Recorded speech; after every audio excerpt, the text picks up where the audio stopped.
Set up my notes and all the things. Why am I always tired, Michael? I think that just comes with our age. Yeah, I choose to blame my kids. Yeah, that doesn't help.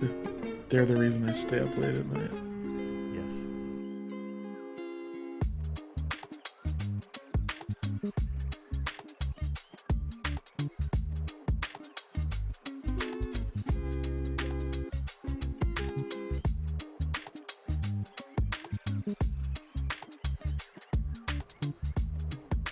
Actually, my kids really aren't. They go to bed at a pretty good time. Yeah. Oh, my kids go to bed too. I just choose to blame them for why I stay up late. Oh, yeah. There you go. All right. Welcome back to the Grumpy Dad podcast. Michael, thanks for joining me. Happy to be Um, here. I'm Nate, and I'm a grumpy dad. I'm Mike, and a little less grumpy this week, but still occasionally the grumpy dad. Awesome. Happy to be here. We're going to talk about parenting, fatherhood, and ways to be less grumpy. So let's get into it, Michael. Why were you grumpy this week, and Oh, why man. was it worth it? So funny thing, so I started wearing my grumpy dad t-shirt, and I can't think of the last time I had that many strangers comment on my shirt. Oh, that's One awesome. was a random lady, old lady at the Kroger. She's like, "Well, you sure don't seem like a grumpy dad." And I was like, "Well, it's my friend's company, and it's for dads to help them be less grumpy." And yeah, tons of people commented on the That's grumpy dad awesome. shirt, so that was cool. Yeah, I Um, can't. It's the sweatshirt season, and we got snow out here, so oh, I nice. constantly wear my shirt, and then nobody ever sees it because I got a coat over it. So, Right. Yeah, I had to uh, wear it under like a zip up or a button up or something. yeah, yeah. There you go. But this week, I mean, overall it's pretty good. But just a couple things that bum me out. My memory this week has been just trash, and like I've been mixing up words, which is whatever. But it really bugged me this week. I would be typing, and a couple times my kids were like watching what I was writing, and they're like, "That's not right." And That's all right. my brain will either just phonetically think of the word, my hands will like type a word. It's like I know the proper new that I need. It needs a K in this situation. I just didn't do it, Yeah. and that happened a bunch this week, which was super annoying. And then last night, crazy thing happened. Ross, our boy, our older boy, he got stung out of nowhere. So we're going to bed, and all of a sudden he's screaming, runs out of his room, and he got stung on his shoulder, and it's like 30 degrees outside. Well, Yeah. so we have like a Wise cam, and we could see what happened. He pulled out his backpack, a piece of paper, and unfurled it. And this black bug, we still don't know what it was. We still haven't found it. So the boy What slept on the on couch last earth? night. Yeah. Uh, Landed on his leg. We watch it crawl down to his knee that's exposed, and so he finally feels it. He freaks out.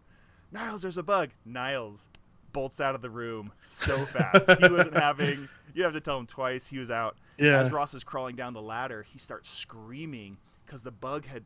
I think when he flicked his knee where he was sitting, it moved to his shoulder and it stung him on Sure. the shoulder, and he ran out. And it's just the craziest thing. So we dealt with that at like 9:30 last night, It's and always super couldn't find the fun. bug. Bug is, we have no idea what happened to it, what it was. We assume it's a black hornet, but that was wild last night. Bizarre. But It's then like made it some of the worth most it. random Oh, stuff, I right? know. Like you just you're like, oh yeah, today was just one of those days where Kid in got middle of stung. February you get stung by a bee inside your house. I told Becca, I was like, Your I did wife. not have this on my bingo card for the Yeah. day. Yeah. But it was a good week. So Valentine's Day, my wife is incredible at making occasions for the kids, and so she had this whole breakfast set up. I wrote each of the kids and my wife a poem the night before. That I don't do it often, but I really love it when I'm able to sit down and do it. And that was really fun to Yeah. write something for each of them. They're all silly. My wife's was ridiculously. She's like, just write me a really silly one, and it was out of hand. And and then we had breakfast the next morning, and then that day Beck and I flew out to California to pick up an MR2, which is like my my soul car. I had a Mark 1 in high school, an 80s one, and I got a 2003 bright red, drove it home. so that was a lot of fun, and so Fun road trip with the wife, right? yeah, and it's been crazy this last year or so, and so it felt good to finally have like just a little treat, and so A little she's in the something garage for now. dad. Yeah. That's cool. Although Becca, she's learning to drive stick. She wants to learn. It's an easy car to learn, and so she's gonna Yeah. pick it up so she can. It's for us really. Like, it's Yeah. mine because of the attachment, but it's meant to be used by the family Sure. I as mean, much as it's a fun little possible. car to zip around and do interesting things. And Yeah, it's super yeah, fun. we had a Pontiac Fiero. Love it. That's what Oh my yeah. dad had. That was kind of his like. It seems cliche to call it a midlife crisis car, but he really bought Oh, it that's what we're to calling rebuild this. with my. I started a podcast, got a sports car. Like, Yep, there you yeah, go. I mean, by all It's the year for it. definitions, yeah. No, my dad bought it originally to kind of rebuild with my brother to have something to kind of connect with him on. Um, but it was just a fun car. They're wildly impractical, obviously, Mm-hmm. especially if you've got a family. But there's just something fun about loading up one of your kids and just zipping around to do something. Absolutely. So I get it. It's a It's convertible, which we love. So, always fun. but yeah, the Yeah, Fiero is like the American version of the Toyota MR2 in the '80s, and Fieros yeah, are super cool. so cool. My dad recently bought a Mazda Miata. It's a newer, late 2000s, I think. Yeah, But he's obsessed with mountain biking, so he had to have a way to get his mountain bikes to a trail. yeah, So he bought his little sports car, and then he went and put a hitch on the back of his Miata, his convertible Miata, yeah. and the hitch sticks out like half the length of the Oh car, yeah, and he's yeah. just got these, a couple of mountain bikes hanging off the back of a Miata, I driving love them to it. his I'm looking to do the trails. same And thing, man. It's yeah, fun. yeah, Well, that's you good tell me about your stuff. week. How'd it go? Yeah, so we don't really celebrate Valentine's Day. We never have. It's just not something that my wife has ever been like interested in. When we first got married, I was like, okay, it's Valentine's coming up. What do you want to do? You want to go to dinner? You want to go see a movie? This is before we had kids, even. She's just like, what a waste of money. That was just her thought. I was like, you know, what? No, there's no reason to do any of that. She just wasn't, it's not something that she ever has really been into. But we kind of, one year early on, we were going grocery shopping like the day after Valentine's, and we rolled into the grocery store, and all of the chocolates are like $1. They're Oh like yeah. $50 on Valentine's Day, and then $1 the day after Oh Valentine's yeah. Day. And we bought like 3 packs of these chocolates, like fancy, fancy chocolates, and took them home and ate them. And that's kind of been our tradition ever since. That's Is we cool. just the day after Valentine's, we go get cheap chocolate It's a middle finger and, to corporate and eat America. it. Yeah, That's I your know. I Valentine's just tradition. That's great. well, and part of it is my birthday is 2 days after Valentine's, Yeah. and it kind of feels like, Becca's is I'd 5 days rather. before, and so, but there's Yeah, you kind of distinction. have to. Yeah. Well, most because 2 days, right? Almost always my birthday is the same weekend as Right. Valentine's, so it's hard to justify doing double duty on anything. But yeah, so we didn't really do anything for Valentine's, but and then my birthday is kind of why I was grumpy is I woke up and remembered. I was like, hey, it's my birthday. Like, awesome. I woke up, I made breakfast for the kids. We did like German pancakes or Dutch baby or whatever you want to call it, right? Kind of a fun thing we Mm-hmm. don't do all the time. And then I, like got showered and worked out a little bit. And then my son was like, hey, what are you doing for your birthday, Dad? And I was just like, oh, I gotta work. And then Boo. I gotta go grocery shopping. And Happy that's it. birthday. Yeah, I was like, I felt so bad because he was just being so innocent, and then I started thinking, I was like, man, what a lame. And like, and then my kids were home because it was some President's Day weekend, right? This was my birthday. It was President's Day. Kids were home from school, and I still had to work, so I was like juggling work, trying to kick them out of my office. They kept trying to bug me, and I just got super grouchy. And my wife was texting me, and I don't know how they do it, Michael, but one word. That's all it took for my wife to be like, "Oh, why are you in a bad mood?" She like texted me something, and I was like, "Yeah." And she immediately texted back. She's like, "It's your birthday. Why are you in a bad mood?" I was like, "Well, made you think I was in a bad mood." Like, I know. You can't, Oh you can't yeah. fool There's a me. sixth sense. And And I kind of was just like, yeah, I just probably should have just taken the day off, realistically, especially once I knew the kids were here. Like, I had this opportunity to take the day off of work, go and take the kids to do something fun. And that would have been an awesome, neat birthday thing for myself. And I just didn't. And I ended up just kind of being cranky and grumpy and grumping on my kids. And it was my birthday. And finally my wife was like, well, what do you want to do? What do you want to eat? And I was like, well, I want sushi because nobody in my family likes sushi. Jody doesn't like it. And I'm like, this is my birthday. I'm going to go Oh get yeah, myself some get that dang sushi. sushi. So I got sushi and I ate it and watched Psych. And I was like, okay, Nice. that was a pretty good birthday. Like I'll take it. That's pretty much all I needed was, you know, a few little moments of treating myself. So Nice. yeah, it's kind of a little back and forth there, but um, I this week also I was just really one of the things I was really loving was the chores, dude. I just it's like I cannot stress how stressed I have been about cleaning the kitchen every night. Like it's just one of those things that you got to do and that you're constantly harping on your kids and feeling responsible And it for and never goes away. yeah, it's just like, yeah, I just got to do this forever. For the rest of my life, I'm making food, cleaning up after it, and loading and unloading the dishwasher. Like that's just, and it's so frustrating. And then the last couple of weeks have just been so much better. That's And, awesome. Oh, and I my love it. kids have been so, uh, it's just crazy to me as like the stay-at-home parent how much the kitchen stresses me out. And having like just a little bit of help there has just been the night and day. And watching my kids kind of latch on to their identity of their singular chore that they're in charge of, at the moment. This is so crazy how So, well that worked. and Like, I'm like, why haven't I? Why did it take so long? Why did I? why I'm didn't like, anyone tell me if about the this earlier, yeah, Nathan? if You should have told me nothing about this else, earlier. if nothing else comes out of this podcast, it was a success for that Dinner cleanup. because, Yeah. like, it's been awesome. We've probably already saved as And much time with dinner cleanup than we have making the podcast. Like the hours in the podcast has already paid for itself. I We're already I net don't positive doubt that time. at all, at all. And the bigger thing, the bigger thing is I've actually been cooking more the last 2 weeks instead of relying on frozen meals or eating out because the kitchen has been clean enough for me to cook in. Yeah. Like it's this constant, it's all interconnected, it's all together. And it's been so awesome. So that's been really, like, really, really cool.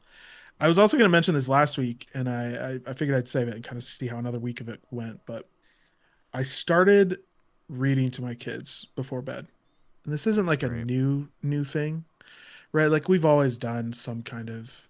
It's ever since my kids were young. I recognize the importance of it. I love reading. It's a huge part of my identity. I want my kids to love reading. We've read them stories since they were little. What's changed is in the last couple of weeks, I sat down and actually got like a mid-level chapter book ish thing, right? For me, I have really, really vivid memories of my dad reading me and my brothers the Chronicles of Narnia. Oh, Like, cool. I mean, just like crystal clear. I can still smell the way that the house we were living in smelled Wow. and remember the blankets I was under and like the light. I mean, just like vivid memories of listening to the Chronicles of Narnia. And I just thought, as we've been talking about parenting and fatherhood, I was like, you know what? I want my kids to have something like that. So I picked a book. I thought this will be good. This is a book that I grew up with. Uh, it's a book from the series Mrs. Piggle Wiggle. I don't know if you've ever heard of it. Haven't heard of that one. No. Fantastic books. They're all about kids with behavioral problems. Oh, And okay. it's set in like, I don't know, I want to say like the 50s, 60s, kind of like Everytown, USA, All Americanville type setting. Yeah. Um, and this lady moves into the town named Mrs. Pigglewiggle, and she just has all the solutions for fixing children's behavioral problems. Huh. and it's told in a really funny way. And a lot of the things that she does are like semi magical, A little right? bit of Like Mary Poppins. yeah, little Mary Poppins esque, little magic, little potion this, little powder here, and I grew up with them. I loved them. And as I started rereading this book, because I think there's four of them, we started with, I don't know, maybe one of the middle ones, whichever one I could find. And as I started reading this, I realized a lot of the things, a lot of the ways that I behave now are actually centered around this book. Like I remember vividly this story in one Really? of the books, yes, of the kid who didn't take baths. And she, like going through the story of how they fixed him never taking a bath. And I recognize now, I'm like, well, that's why that was one of the things I remember as a child being like, golly, I better take baths more often. I don't want to be like that kid, and like drawing that conclusion. And now here I am 30 years later. I'm like, yep, I mean, I can trace it back to like that story. Holy And cow. so I was That's thinking, yeah, crazy. I really need to just read these to my kids. And so we've been reading the stories the last couple nights, and they're fun. And I really enjoy doing the voices, and the kids have loved it. And it's incredible. I seriously, I don't know, other than the chores, which we figured out is the best thing ever. This might be the most impactful thing I've ever done with my kids. And part of it is that they're at the age that they are, that they can all kind of, we got 10 to 3, 10 to 4. They're all capable of sitting down and listening to a book.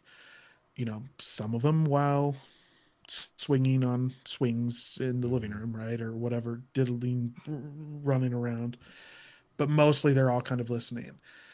And so I don't think that this would have worked, right? 5 years ago. Right. But I now have kind of the perfect, whatever you want to call it, breadth of ages that we can do this. And I'm glad that I started taking advantage of it because they love it. They love the time spent with their dad. They love listening to the stories. We're like 2 stories in. We've done the crybaby and the show off. And already I'm like, hey, I have new material to draw on for teaching and disciplining my kids. Because I'm like, oh, what you're doing right now, is that like showing off? So is what happened to the kid in the book going to happen to you? Is that what's happening right now? My kids are like, oh, Start making maybe those I am. connections. Maybe I need to, and the crybaby one, right? It's like, oh, are you gonna cry like the girl in the book? And she cried so much that her whole everything was wet and she almost drowned. Is that what's gonna happen right now? And they're like, oh, no, I don't think I do want to be crying right now because I don't want to be like her. And so I've just been loving it. I'm really excited to go through this series. I think it's phenomenal. There's such good books, and I last night I was working, couldn't get away from my desk. My kids came in. It was about bedtime. I was like, "Hey, you guys need to go get ready for bed." And as soon as I'm done with this, like we'll go to bed. And both of my kids looked at me and were like, "But you're gonna read to us, right?" And I was like, and I was just kind of flippantly like, "Yeah, if you guys can get the basement picked up, we should have time to read, Yeah. whatever." It takes 10, 15 minutes. I finish my work, what I was working on. I go downstairs. The basement's spotless.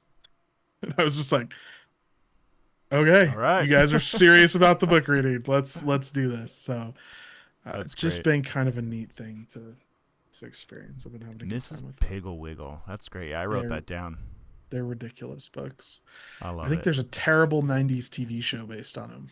Oh, really? I Just don't ruined it? remember liking it all. Yeah, I'll pretend it doesn't but exist. that's probably for the best. But I think it's a series of 3 or 4 books that, yeah, all about show offs and crybabies and washing. And I'm trying to remember all of them now, but I think The there's kid one for challenges. bossy. I think there's a bossy kids one.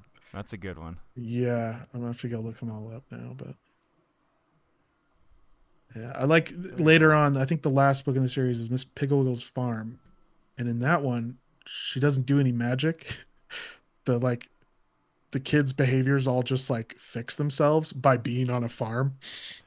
Like the parents just like drop them off for a week, and just being on a farm and All working on a right, farm like survive. fixes whatever it is. Yeah, like there's no, yeah, like it's like 3 books of like real solid magical cures for kids behavior, and then the last book is like, Farm. maybe if you just, yeah, yeah, like maybe if you just make them muck out the stables, they might be okay. So Yeah.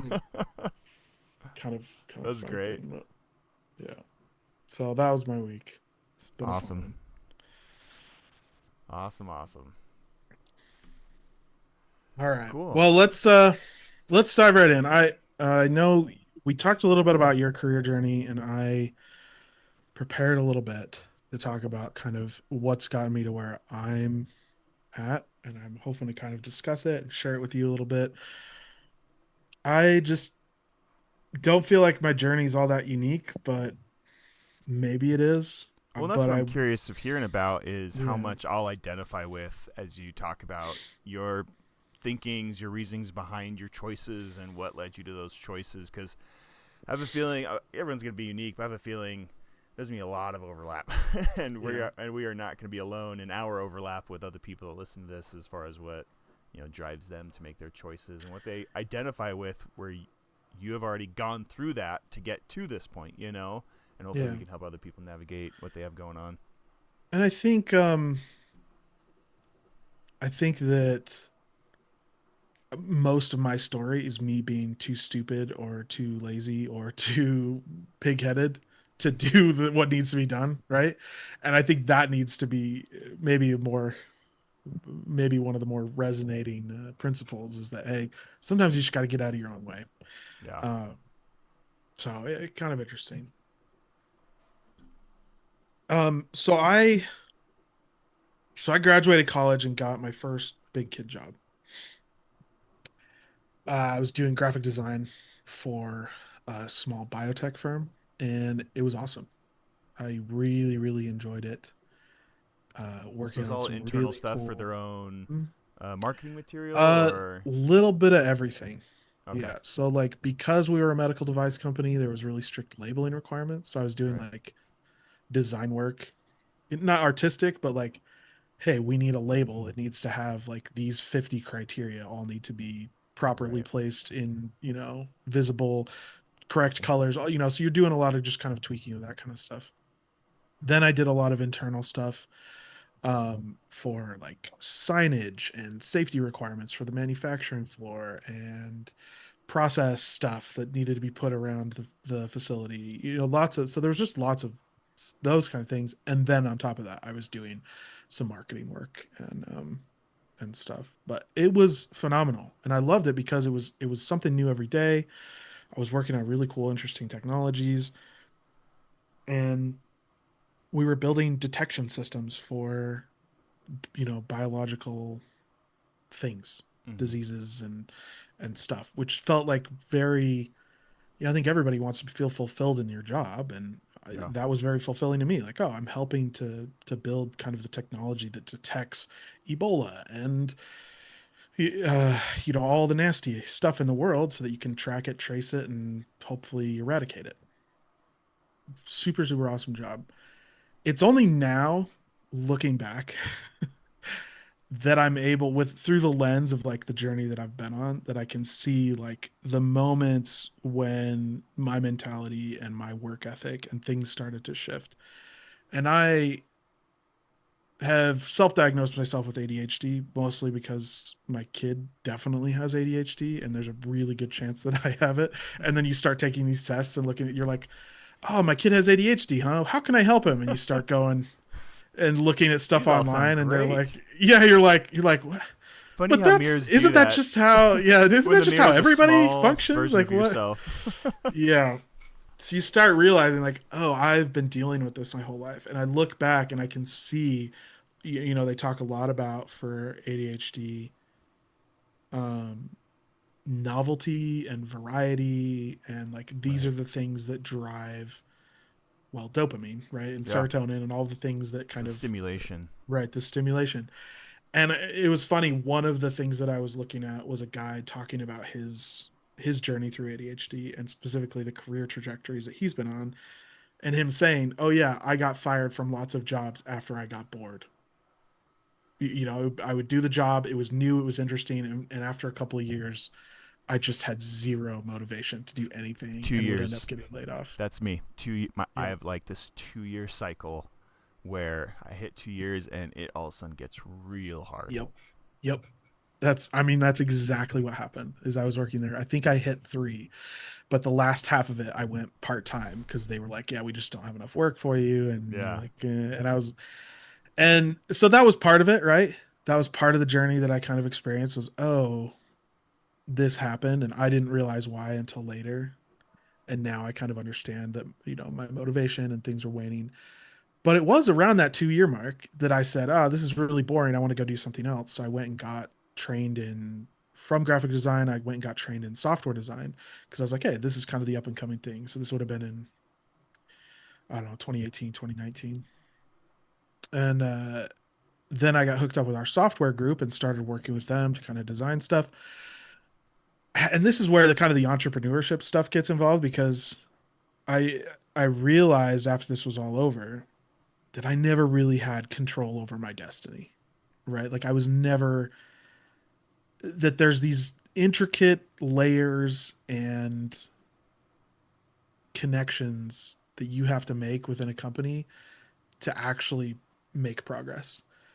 And I just was like, oh, hey, I went and talked to the software guys. I was like, hey, I went and got this certificate. I'm doing software design. I'd love to help out. And they're like, sweet. We don't have a guy designing. We've just been kind of doing it ourselves.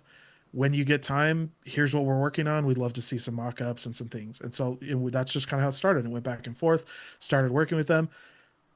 But I never went to anybody and was like, hello, I would like to change my title at this company from X to Z, from graphic Right. designer to software designer. I would like to be put into whatever zone, whatever number hierarchy Right. category I have to, whatever I need to do to be Let officially. HR know to update my file to Yes, accurately represent exactly. my pay Right. structure. I was just doing new and interesting things and loving every minute of it until there was a split at the company and they were like, hey, we're migrating this division. They're no longer going to be like reporting. They did like a whole reporting migration break structure change. And the group that was working on software wasn't part of my group anymore. And then all of a sudden I didn't have any work. And they were like, all right, well, we don't have any work for you. You're going to have to go part time. I was like, but I was working with them. And they were like, yeah, but you weren't on the docket when we split personnel into the two entities. Oh my god, I So hate corporate America you're so gonna have to much. like reapply and it was like, well, I there's not a full-time gig doing it. They only have like 10 hours of Yeah. work a week or 15 hours of work a week on this. You're like, well, then you'll just have to talk with them. But then it's like everything's siloed. They got new email addresses Jeez. and then I was out of a job. It's like the It's just ground just like, split underneath you and you had to pick a side. so I think that was the first time that I really kind of started having the inkling of I don't, I don't know if I like working for other people. you know, it's like I was doing everything right and really enjoying life, and I felt like I was talking to the right people. But it's one of those things where you have to have somebody in your corner, Yeah. right? Like advocating for you moving forward at all times, constantly throughout your career. And if you don't, your career will stall out. Yeah. And you have to either find that person or be that person, like whatever it takes. Yeah, there are those And self-made people that they're just so gung ho. They have enough gumption for 10 people, and they will just bulldoze their way to And if you have the personality for that, and like corporate life is your world, and that's what you want. I mean, we are not the same people. Go do it. But I am not that way either. Nope. yeah, it it was a struggle. And so that was the first real, when I went part time, when they said, hey, we don't have enough hours for you, there's not enough work, like you can go part time. That was when I was like, all right, well, I'm going to go find a new job and kind of started that search. And I ended up finding a decent company to work for. They were doing software. I came in as a designer and later as a later I was managing developers. And that was an interesting journey, but again, it was like after 2 years, it again, I can recognize it now and at the time not so Yeah. much. But after a couple of years it's just started getting old. It's like, and some of that I will say isn't the ADHD or whatever you want to call it. It's when you stall out for reasons that aren't aren't clear or are clear, that there's just no more progress to be had, that also gets boring and makes Yeah. me like, you if you don't feel like you can be promoted, move forward, continue growing, why would you stay, right? Right. Like why? And so that was something I kind of experienced at that company. I ended up leaving them and going to a startup though, and that was an even different journey. That was pretty cool. Okay, let's take a break. We'll be right back after a word from our not so subtle sponsors. My grumpy dad hot sauce. It's very spicy.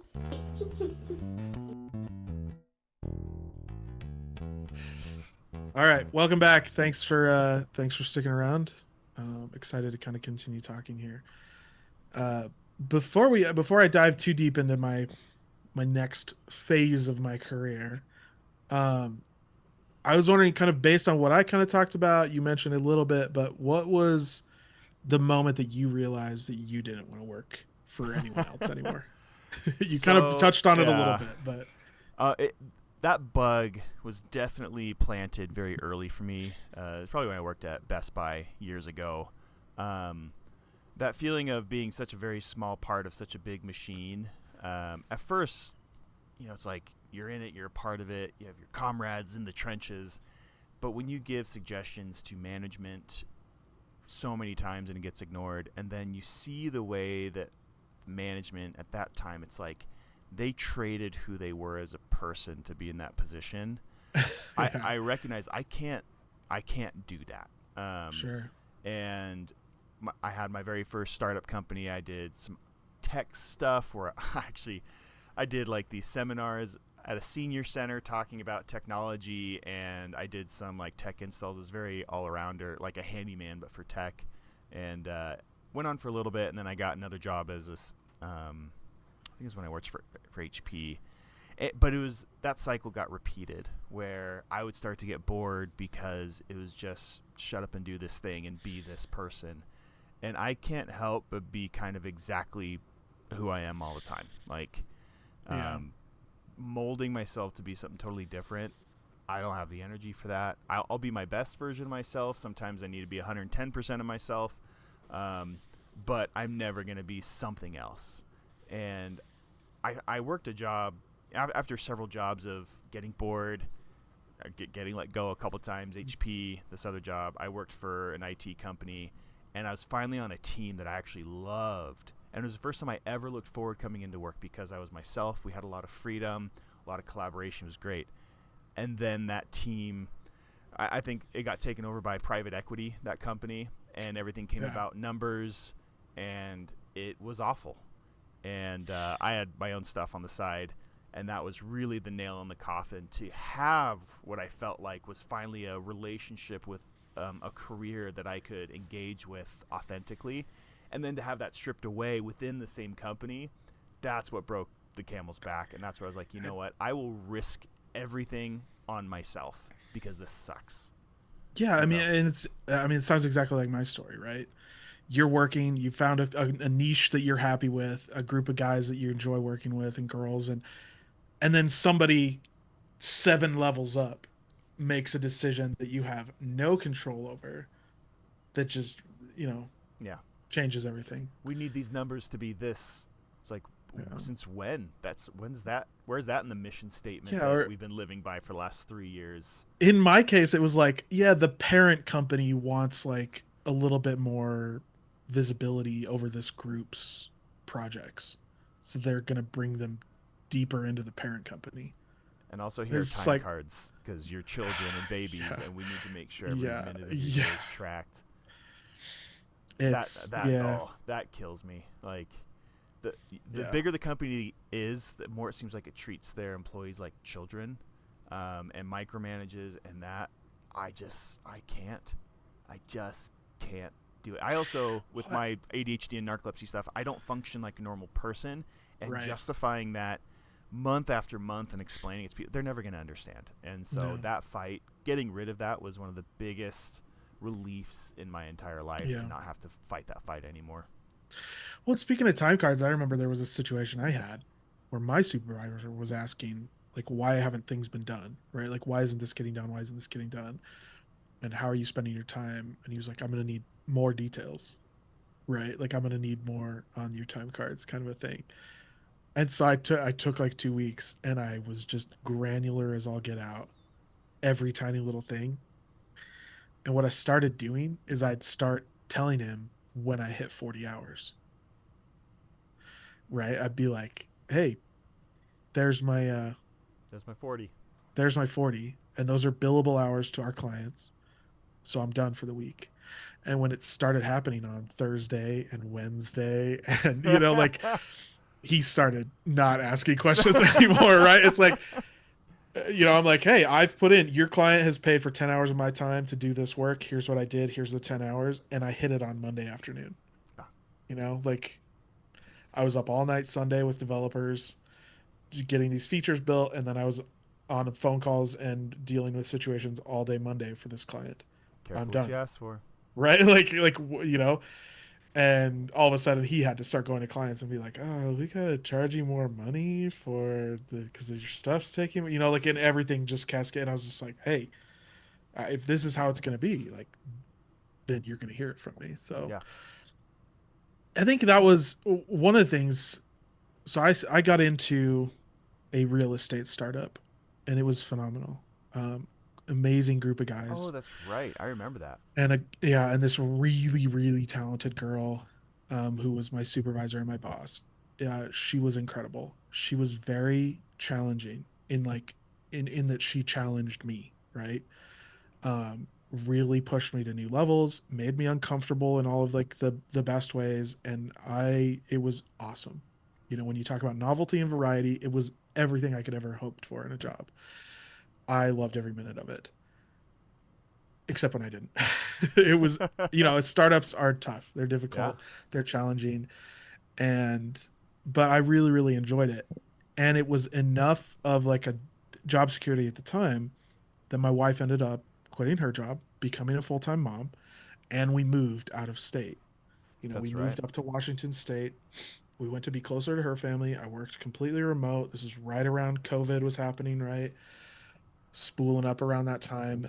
And for the next 2 years, it was just a whirlwind of building software and real estate stuff. And it was so awesome. And then the real estate market started to dip. And I knew this because this is what the company did was we were in real estate. We were building software around this real estate space. So I knew. Because you started on the upswing, like during all the stimulus checks and Yep. Uh-huh. that huge boom. Yep. And Yeah. then it started dipping as COVID kind of waned. And all the And we were like, interest hey, we're going rates to need shot up, to. and Yes. Yep. And so we knew like, hey, this is what's happening. We're going to have to make some changes. We're going to have to pivot. The software needs to be a little leaner, like XYZ, whatever. We started doing that. And then one day, I think it must have been like 2 weeks, 3 weeks before Christmas. My oh, boss called me into a meeting and was just like, hey, we can't pay you this week. We're out of money. oh, Like, no, so I knew like things were starting to dip. I had no idea. Again, like few levels removed, people making decisions that I had no clue, no heads up, no nothing.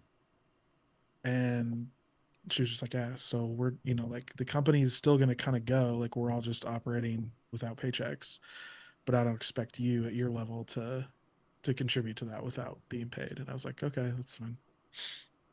So I was done. wow. And yeah, again, it just Punch the to the hard gut, part about man. that one is about that time that I started realizing like, oh, I get bored with jobs, after a couple of years. Right. And that wasn't what was happening with this one. Like I still feel like I was operating at a really high level. I was still enjoying myself. I loved what I was doing. Felt like the product was good and had a real shot at success. But I didn't know anything beyond that, right? And then to Right. just have that swept out. Um, that kicked off a job search that lasted about 3 months. Is that the Yeah. one that you built that graphic showing how many applications you sent out versus how many callbacks? Oh my gosh, for the people Yeah. who haven't seen this, which nobody has It's but called our small group, that was the most yeah. diabolical, depressing state of the job market like graphic I had ever seen for how much work you did reaching out with your qualifications, with your work history, and the response. And that hurt me when I'll you have shared to that. try to track it down. I'm sure I can find it somewhere and I'll throw it in the You should video share a link. version, Yeah. but I mean it gets worse than that. This story continues, but Oh boy. yeah, I mean it was I think I put in a couple hundred that time. So I put in a couple hundred applications in 3 months. A little over 100 maybe. I'd have to go look. But and it was yeah, it was tough. It was a hard time. I've learned since that like um the market is bad around Christmas and Thanksgiving. Yeah. You know, like no December and January aren't very good, but people start hiring again in kind of spring and summer, and then it kind of fades again as you get closer to the holidays. And so it was just rough, but I did ended up getting a job doing what I was doing, managing software developers, and it was for a design company. So it really felt like, oh my gosh, like this is me. This is perfect. I get to take all of this great software experience that I have, combine it to make a design software. It was an online design software company. You know, it's like, oh, I'm a designer, I'm a software, manager. Like Yeah. I can do these. This is so awesome. I'm so excited. Uh, 30 days after I got hired, I got laid off again. Last in, first And out. yep, and that's exactly what it was. And again, this idea of people 5, 7 levels above me making decisions that I had no control over. That one was even more frustrating, right? Because my boss didn't know, like 30 days. You don't talk about layoffs in, 30 days before. You're talking about Right. layoffs months before Right. and how to avoid them and how to move forward and how to get these things figured out, right? How to get ready for that And CEO benefit package. You got to lay off yeah, enough whatever it people to is. finance that. So, And so my boss was hiring for, he was like, hey, I've got too much work, I need to pass it off to somebody else. He passes that up the chain, they approve the process, they approve, somebody to be hired for that position, they go through the interviews, they find me, and then knowing two full paychecks well. later two paychecks later they're like, you're cut, you're out. And I was just part of a massive like 30% reduction in force. Jeez. Kind of in that, and it was all really part of just kind of that post COVID just disaster of a year for working. And that was that one felt different, right? That was the first time I was like, all right, this You might have be no control. this might be real, like this might be legit, this might be long term. And at that time I was the sole breadwinner for the Yeah. family, and we had like just had a kid in June. It was All the it was things. it was awful, awful, awful. And that one was that one was hard and kind of kicked off just a long year. It was a full year of just depression, anxiety, and fear, loneliness, the broad spectrum of bad human emotions, right? And I ended up going on unemployment. Like that bridged us for a little while, but we got to a point where my wife just said, hey, I've got an engineering degree and it's going to be more useful out there than in Yeah. here. And so she went out and found a job and was able to kind of bridge what we thought again was just like, hey, let's just get through this time till Nathan can get a new job. And so she worked and I applied for jobs. And that time it was awful. That was, I mean, like I said, just the worst experience I've ever had in my life, most challenging thing I've ever experienced, and it was all centered around a job What search. what part of that made it bad for you? The fact that you had to see your wife work outside the home, the fact that you were transitioning from that work life to dad life, being more hands-on, take care of the kids. What would you say was like the most difficult part of that period? I think the hardest part for me, kind of emotionally and mentally, was the transition. It was, and I mentioned kind of earlier, but that I wasn't willing to accept that my circumstances had changed, and I just kept thinking the next application, that's the one that's going to do it. It's going to solve all of our problems. We'll all be happy again. We'll be able to afford groceries again. We can, do the fun things that we want to do. My wife can quit working. The next application, the next application, the Right. next interview, the next interview, the next whatever. And it was, and it took a long time, much longer than my wife deserves. I should have figured it out a lot faster, but that was extremely challenging. It was also difficult to see my wife work. I had kind of solidified this identity as the sole provider for the home Yeah. and was loving that kind of feeling of like, oh yeah, I'm a real man. I'm doing it. And to see her go back to work was really emasculating and a challenge for me to deal with that. I felt like I shouldn't have to be, like a stay-at-home dad. I felt like I'm bad at raising my kids. My wife should be the one here. And, you struggle with resentment and gratitude and depression and anxiety and anger and, just constantly oscillating back and forth. It took 1,000 applications.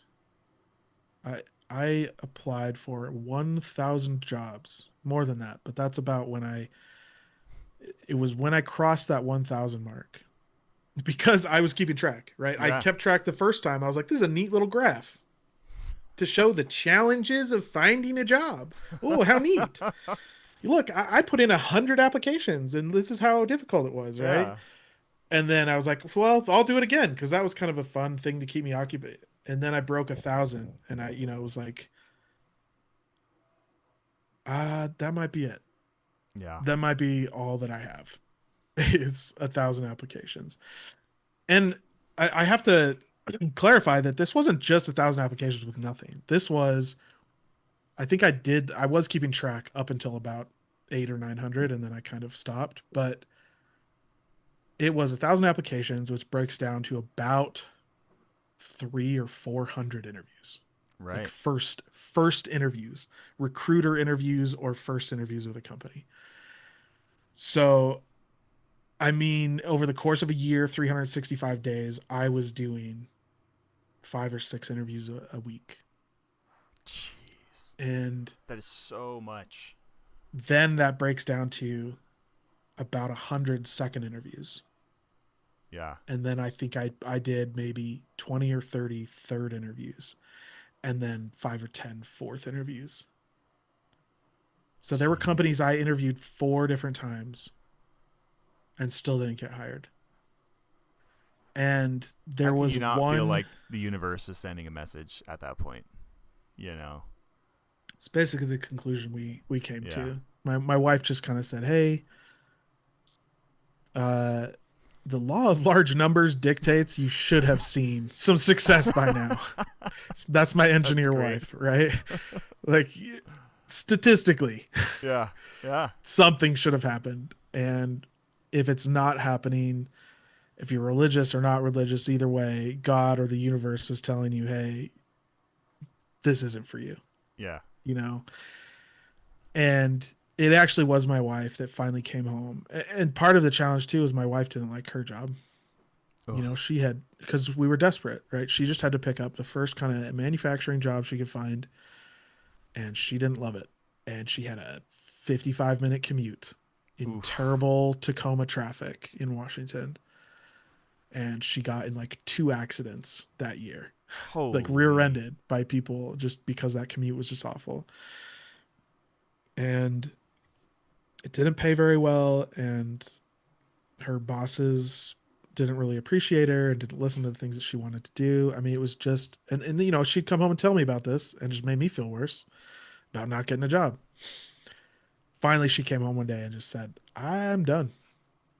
Yeah. Like I, because she was applying for jobs too, because she didn't like her job. We looked at moving all across the state.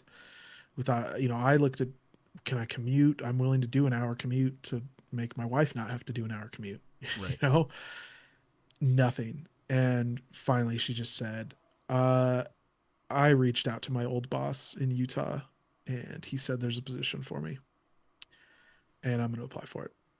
And I said, yeah, All right. you know, yeah. Yeah. And like I said, I think I wish it hadn't taken me that long.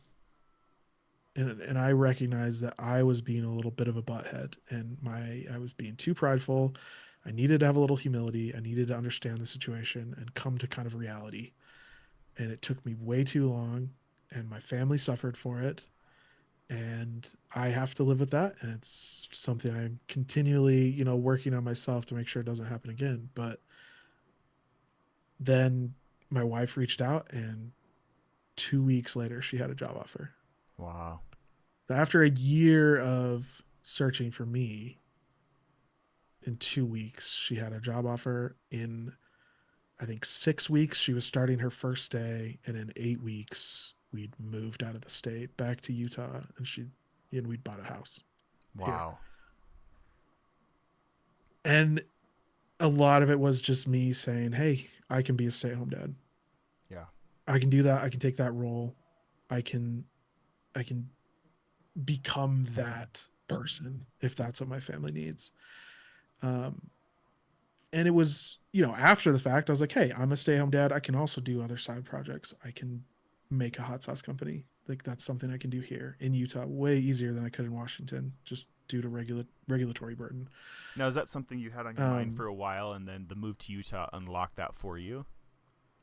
yeah, I started when we were in Washington. It was kind of an outlet for me. I started making hot sauce, and I was selling it to people at church and friends and neighbors, and just kind of really enjoying the process and building and researching. And when you get that ADHD fixation, it's really easy to dive into something super hard, and that was kind Yeah. of what happened.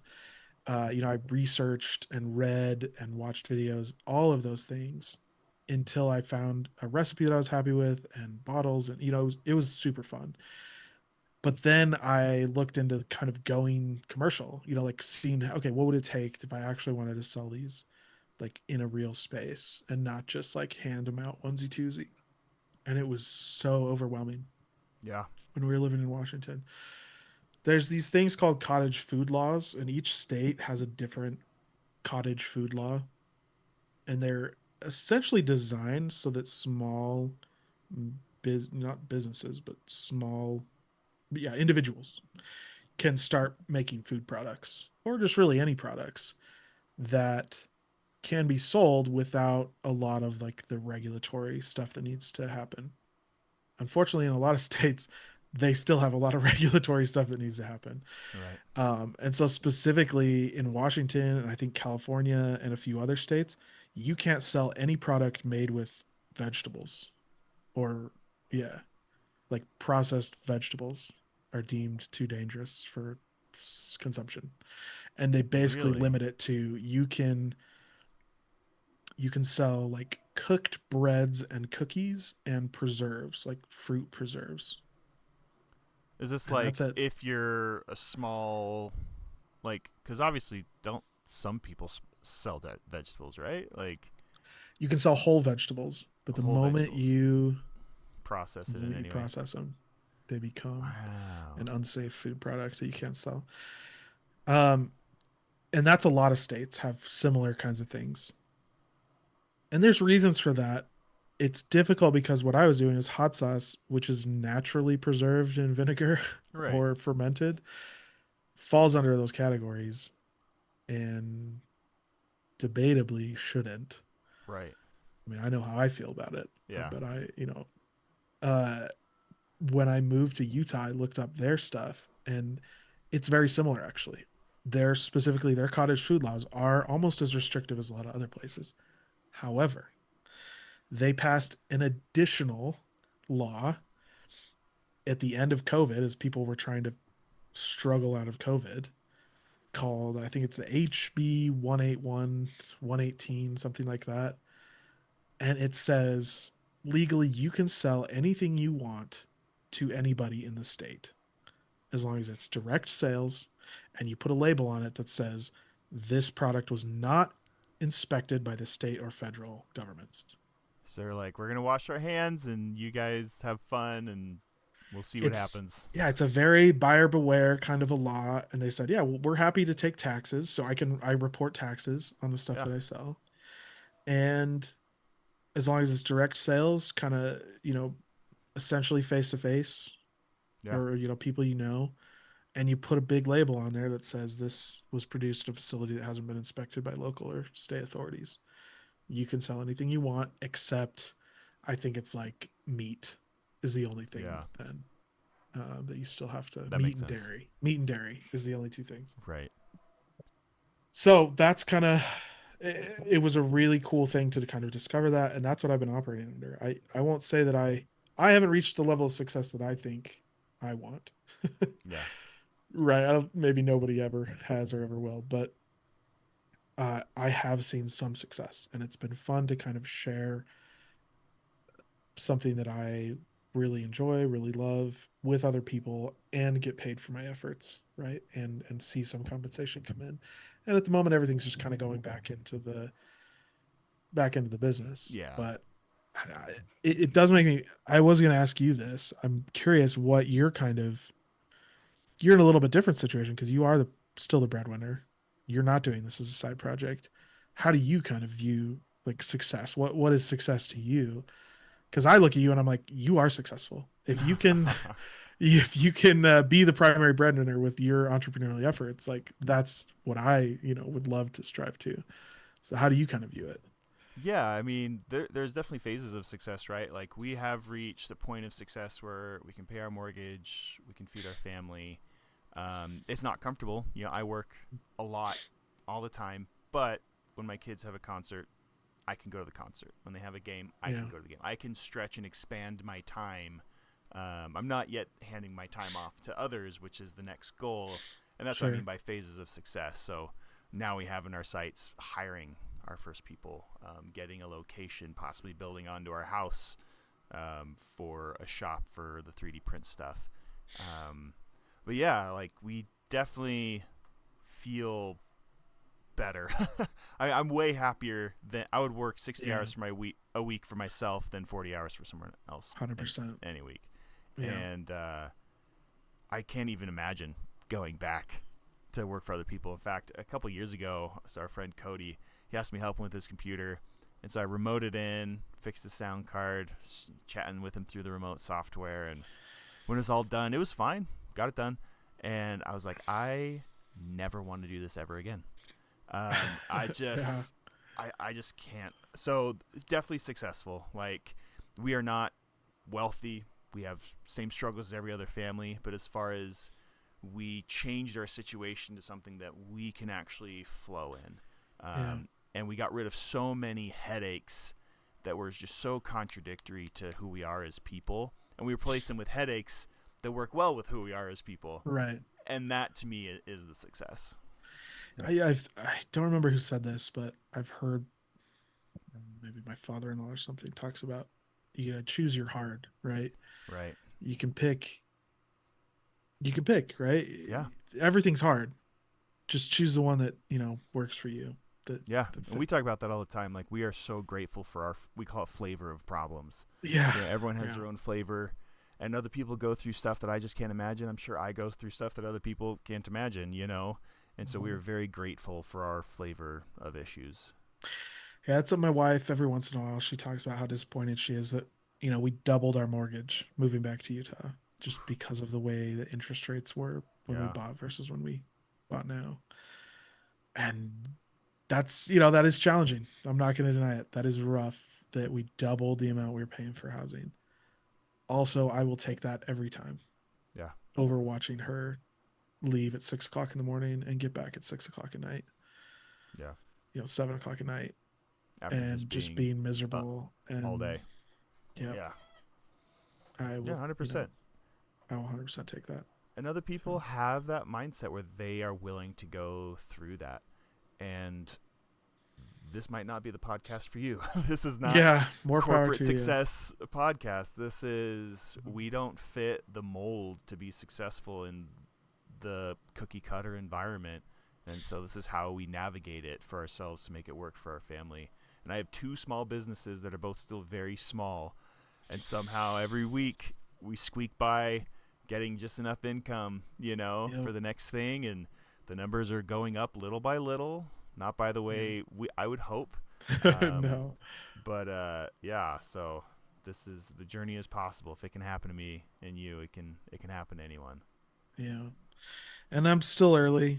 I'm still working. I still have a lot to go, and I don't know if anybody's figured it out yet, but you can't buy my hot sauce outside of Utah still on my website for all the reasons I just outlined. But someday. Do you have a timeline for that? It's hard to say. There's, Okay. and I could do a whole other podcast on commercial food production laws. Basically, I had to there's some certifications and stuff you have to go through to make that happen. The big one is you need to be cooking in a commercial kitchen, which I don't have. I can rent, so it's not a huge obstacle. And that's just but ad it is hoc, something. like you rent it for these many hours on these days. I can just haul go your stuff, clean it up, leave. Yeah, the 2 biggest ones are I had to get what's called a kitchen manager certification, which is you are authorized to cook food in a commercial kitchen. The second thing I had to do was get what's called a process authority letter, which is, and I got that. So I have my process authority letter, I have my kitchen manager certification. Process authority letter is a letter from a process authority, who's basically somebody who knows about food production, that says the method you're using to cook food or process and bottle food is safe. So I have that. So my process is safe. My self knows how to cook in a commercial kitchen. I have a commercial kitchen lined up. And the last one is called a acidified foods processing certification. And it's another class that I have to take that trains me to bottle commercial foods in a commercial acidic foods in a commercial setting. So it all feels super redundant, but so my process is safe. I'm safe. My location is safe. But now I have to go get another class that says I can use all 3 of those together. Okay. So that's what I'm doing this year. Awesome. I don't know how long it'll take. It's a 40 to 60 hour class. I'm busy actually selling the hot sauce. But once I have those 4 things, I then have those are all the requirements in order to file the paperwork to get approved by the FDA. What's to the sell it timeline for across that? Is there a lot of red tape once you have it all put in? I haven't even bothered looking. Okay. Because I'm trying to keep just focus on the next thing. Yeah. So I got to do my class, and the certifications last for like 5 to 10 years. So that's like, once I can get those, it gives me a runway basically to go commercial. But and hopefully renewal is easier than initial application. Yes, I've heard that it is. Okay. So fingers crossed. But good luck. It'd be really cool if you could get that all together for the holiday season this year. I mean, hot sauce is all time of year, whether it's the holiday season or summer barbecues, right? But good luck, because I definitely want to shill your stuff here in Colorado a lot more. I have a couple bottles left. I traded 2 bottles to a guy who owns a TCBY for a 3-gallon container of chocolate frozen yogurt. And get your barter on. Yeah. So love it. Oh, it's good so trades. Good trades. Yeah. I've really enjoyed it. It's a fun process, and I think I tell people all the time, because they ask like, "Are you still doing that hot sauce thing?" 'Cause it's been a couple of years now. Yeah, I get asked the same questions. I always say I'll do it until I stop liking it. Yeah, because I love it. So why wouldn't I'm gonna make it for myself every month. Yeah. So I'm always gonna make it. Yeah. And if there's demand out there for more than that, then I'm happy to fulfill it. but That's it's awesome. I'm always gonna make it. Well, and that's a success to a real grind. The people who are in it and have that patience, right? Because you hear a lot of stories of people who are in whatever their niche is, and then just finally one day the right customer, the right situation, the variables line up, and they pop off. But that only happens to people who are in it, and usually people that can maintain it are the ones who actually love what they're doing. Yeah. And so that right there is a key to success. And I'm glad to hear it because we love the hot sauce. We're obsessed with Yeah. the hot sauce. And so you'll always at least have 2 customers and my wife and I. Nope. So that's great. Awesome. Well, thank you for joining me today, Michael. Yeah, this was fun. Thank you for trying to be a better dad, inspiring me and others out there. I think that's just the sum up every week is just keep trying, just keep plugging away and keep making things happen, and we're all trying to figure it out. So Yeah, just appreciate show you. up and try. If you do that every week, you'll never fail. Yeah, Failure only comes from the stopping. Awesome. Well, I'm Nate. Thanks for joining us. If you want to check out my hot sauce, I'm at grumpydadhotsauce.com. I only in Utah for the time being, as I mentioned. Hopefully soon that'll change. And I'm Mike. Feel free to check out cavemanllc.net if you are into the firearm space, where we have accessories for firearms over there that are pretty cool. And then express3dcustoms.etsy.com for 3D printed products, especially if you're into Lego and Lego mounts. If you're into that stuff, check out my mounts. Cool. Awesome.